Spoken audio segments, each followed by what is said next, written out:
Hello friends, स्वागत है आप सभी का। आज के इस क्लास में सामाजिक विज्ञान के ऐसे प्रश्न पढ़ेंगे जो आपके बोर्ड परीक्षा में बार बार पूछे जाते हैं।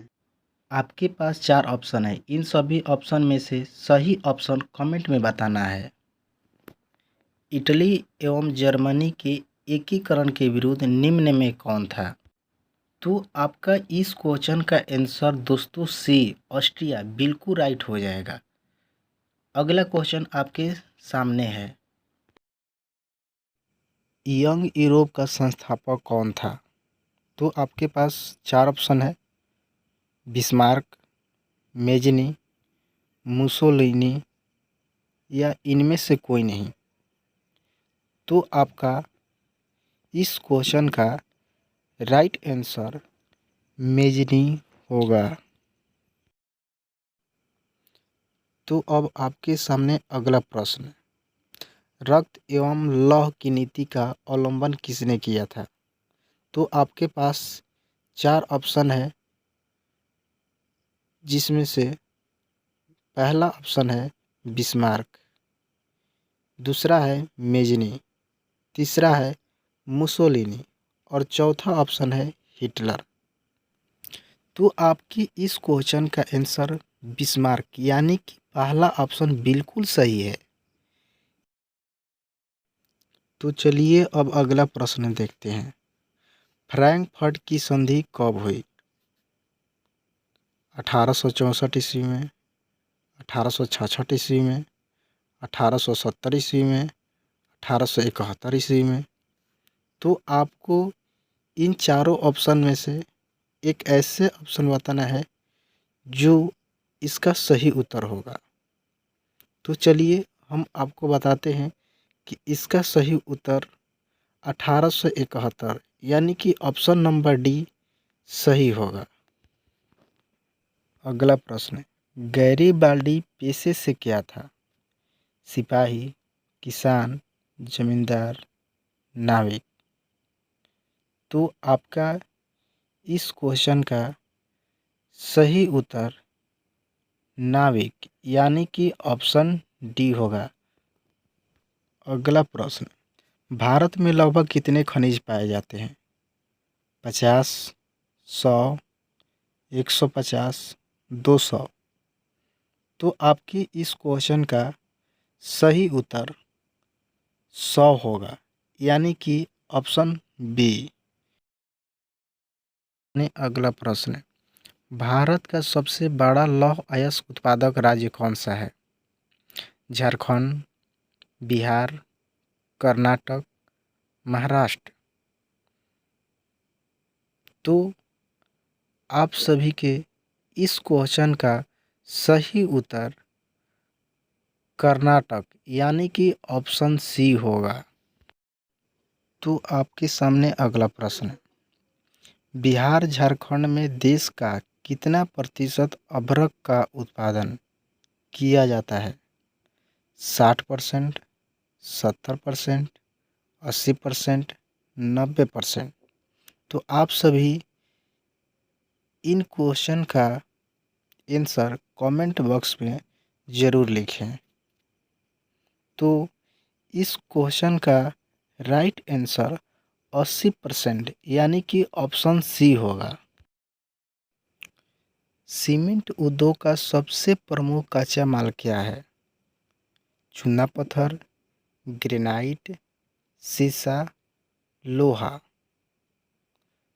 तो आपके इस प्रश्न का सही उत्तर चूना पत्थर यानी कि ऑप्शन ए नंबर होगा। अगला प्रश्न। भारत में कोयला का सर्वाधिक उत्पादन किस राज्य में होता है? कर्नाटक, झारखंड, उत्तर प्रदेश, गुजरात। तो आपके इस क्वेश्चन का सही आंसर झारखंड यानी कि ऑप्शन बी होगा। तो आपके सामने अगला प्रश्न। संविधान के किस अनुच्छेद में नागरिकों को स्वतंत्रता का अधिकार दिया गया है? अनुच्छेद 14, अनुच्छेद 18, अनुच्छेद 19, अनुच्छेद 21। तो आपके इस प्रश्न का सही उत्तर अनुच्छेद 14 यानी कि ऑप्शन ए होगा। अगला प्रश्न, झारखंड राज्य का गठन कब हुआ था?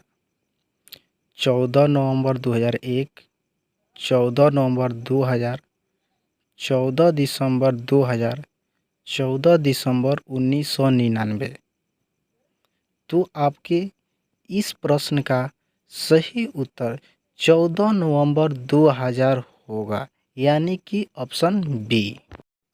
अगला प्रश्न आपके सामने, भाषा के आधार पर बनने वाला प्रथम राज्य कौन सा है?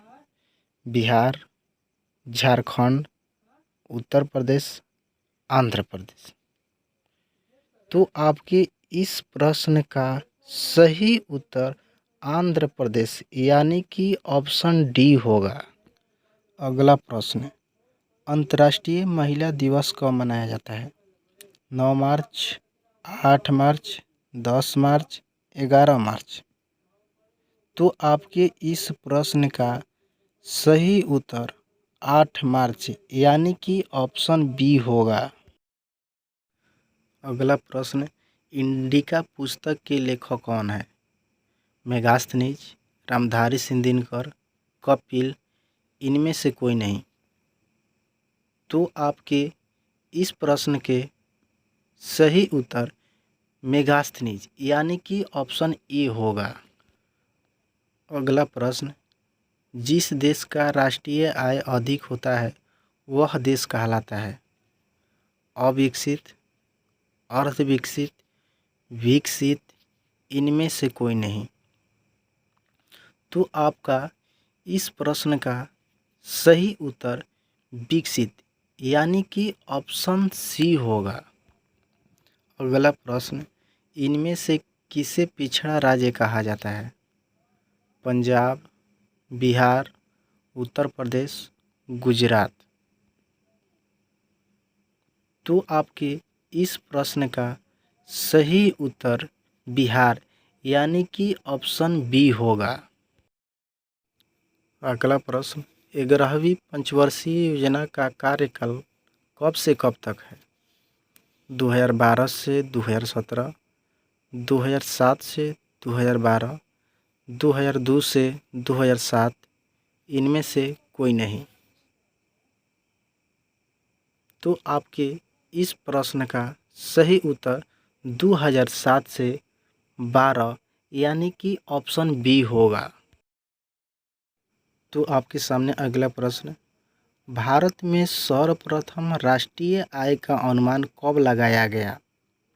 1811 ईस्वी में, 1848 ईस्वी में, 1868 ईस्वी में, 1911 ईस्वी में। तो आपके इस प्रश्न का सही उत्तर 1868 ईस्वी यानी कि ऑप्शन सी होगा। आज का लास्ट क्वेश्चन, अर्थव्यवस्था के जनक किसे कहा जाता है? Karl Marx, Adam Smith, Hegel, John Maynard Keynes. तो आपके इस प्रश्न का सही उत्तर एडम स्मिथ यानी कि ऑप्शन बी आपका सही उत्तर होगा। लास्ट तक बने रहने के लिए आप सभी को धन्यवाद।